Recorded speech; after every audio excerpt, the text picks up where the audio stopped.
Synopsis of the Books of the Bible. Psalms. By JND Darby.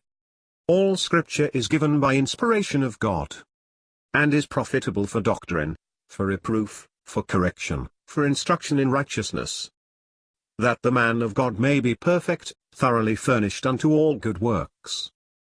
2 Timothy 3 verses 16 and 17. Synopsis of the Books of the Bible. By John Nelson Darby. Psalms 139. Man's heart searched out, God's omniscience, omnipresence and omnipotence. Psalm 139 shows the complete exercise of heart that belongs to God's ways.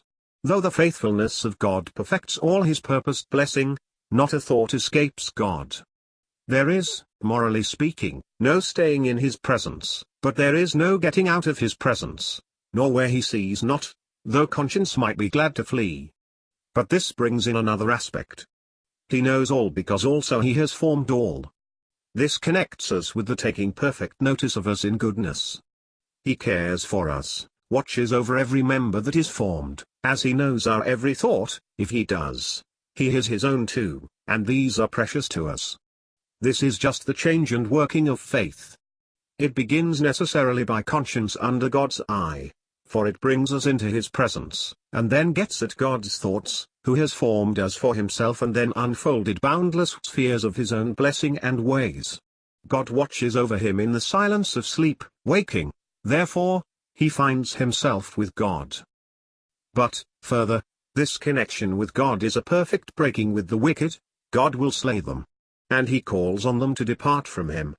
Therefore he looks at the wicked with horror, because of what they are to God, for himself, that he may be searched throughout, that no wickedness may remain in him. This psalm goes far in the relationship of man's spirit with God, though it looks to the external judgment of the wicked and uses language which becomes verified in the assembly figuratively, and which is so also in the resurrection. The great direct point in it is the full searching out of man's heart, as it will be then, as it must be ever. But this searching, when we are under our own responsibility, is, whither shall I flee from him? But when we are God's workmanship, that is, when grace and power have come in, God's thoughts become precious to us, and we can ask to be searched, known, and tried, the more the better, that, emptied of self, we may be able to enjoy God. Then also we look for leading. The will is broken, as the thoughts are judged, and our desire is to be led of God.